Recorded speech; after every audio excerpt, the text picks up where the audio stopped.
Today on Seek the Lord.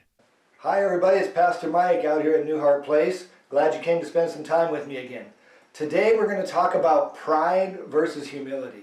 Now I know there's a lot of talk around our culture today about pride actually not being all bad, and there's good pride, and pride is somewhat good for you.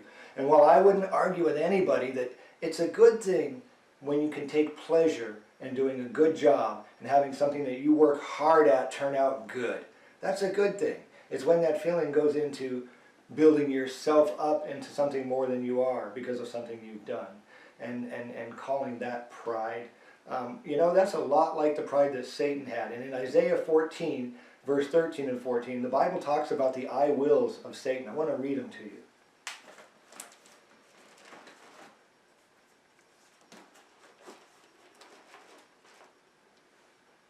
But you said in your heart, I will ascend to heaven. I will raise my throne above the stars of God. I will sit on the mount of assembly in the recess of the north. I will ascend above the heights of the clouds. I will make myself like the Most High. Nevertheless, you will be thrust down to Sheol, to the recess of the pit. It's clear that God doesn't take pride lightly. Because really what pride is at its core, it's us being our own God. We may take counsel, we may even read the Word of God, we may even attend a church, but in the end, we've made up our mind we're going to live our life where we know what's best and we decide,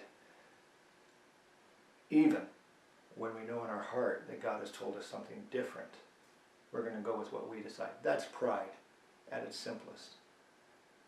And God does not accept that in a believer, in a man or woman of God. He does not accept pride. What God does accept is humility. And I want to talk to you about humility. I've got some verses I'd like to share with you. In Micah 6:8 it says, He has told you, O man, what is good, and what does the Lord require of you, but to do justice, to love kindness, and to walk humbly with your God. See, God told you to be humble.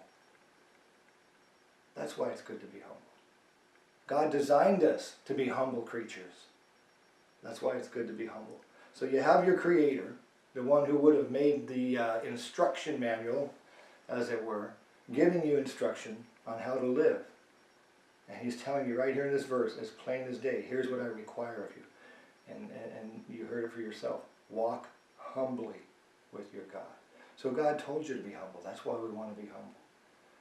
Secondly, in James 4:10, the Word of God says, Humble yourselves in the presence of the Lord, and He will exalt you. God will exalt you. If you live your life as a humble man, if you purpose in your heart to be humble, and humble yourself before God and your leaders and your authorities, God says He will exalt you. So the second reason to humble yourself is because God will exalt you if you humble yourself. And then in Matthew 11:29 it says, Take my yoke upon you, learn from me, for I am gentle and humble in heart, and you shall find rest for your souls.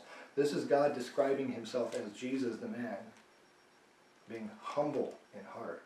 And the phrase in heart means at the core of who Jesus was as a man, He was humble. And of course, if you've read the Gospels, you see that all over it. But Jesus humbles Himself in situations many times that we don't understand why He humbles Himself. So we need to be humble because God's Son was humble. So I give you three reasons. God told you so, God will exalt you, and God's Son was humble. Humble yourself in the sight of the Lord, and He will exalt you. The Bible says that God says that He dwells with the humble. He dwells with the lowly, the contrite, and the broken. But He despises the proud. If you're a man or woman of God, I want to remind you today that you want to walk like God and you want God to walk with you. This issue takes care of those two things all at once. Walk humbly, and God will walk with you, and He will bless you. God bless you. See you next time. I am a friend of God. I am a friend of God. I am a friend of God. He calls me friend.